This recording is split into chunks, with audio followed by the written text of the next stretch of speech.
Comfortably, eyes closed, beautiful smile on your face.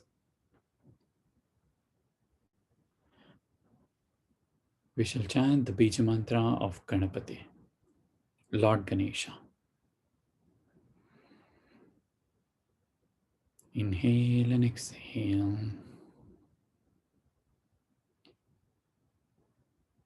Om Glom Gam Ganapataye Namaha. Om Glom Gam Ganapataye Namaha. Om Glom Gam Ganapataye Namaha.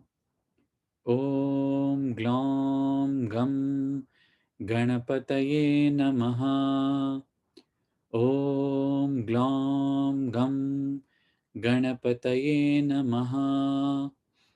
Om Glom Gam Ganapataye Namaha. Om Glom Gam Ganapataye Namaha. Om Glom Gam Ganapataye Namaha. Om Glom Gam Ganapataye Namaha. As you invoke to Lord Ganesha through this Bija mantra, if you are facing any obstacles in life, if you are facing any problems in life, if you want any boons to be bestowed upon you, just request to Lord Ganesha to take them away and bless you with a beautiful life ahead, with success, with prosperity, with joy and happiness, with good health, with abundance, and the Ashta Aishwaryas of life, that is food, water, shelter, clothing, wealth, so on and so forth. Let us continue. Om Glom Gam Ganapataye Namaha. Om Glom Gam Ganapataye Namaha. Om Glom Gam Ganapataye Namaha. Om Glom Gam Ganapataye Namaha. Om Glom Gam Ganapataye Namaha. Om Glom Gam Ganapataye Namaha. Om Glom Gam Ganapataye Namaha. Om Glom Gam Ganapataye Namaha. Om Glom Gam Ganapataye Namaha. Om Glom Gam Ganapataye Namaha. Om Glom Gam Ganapataye Namaha. Om Glom Gam Ganapataye Namaha. Om Glom Gam Ganapataye Namaha. Om Glom Gam Ganapataye Namaha. Om Glom Gam Ganapataye Namaha. Om Glom Gam Ganapataye Namaha. Om Glom Glam Ganapataye Namaha. Om Glom Gam Ganapataye Namaha. Om Glom Gam Ganapataye Namaha. Om Glom Gam Ganapataye Namaha. Om Glom Gam Ganapataye Namaha. Om Glom Gam Ganapataye Namaha. Om Glom Gam Ganapataye Namaha. Om Glom Gam Ganapataye Namaha. Om Glom Gam Ganapataye Namaha. Om Glom Gam Ganapataye Namaha. Om Glom Gam Ganapataye Namaha. Om Glom Gam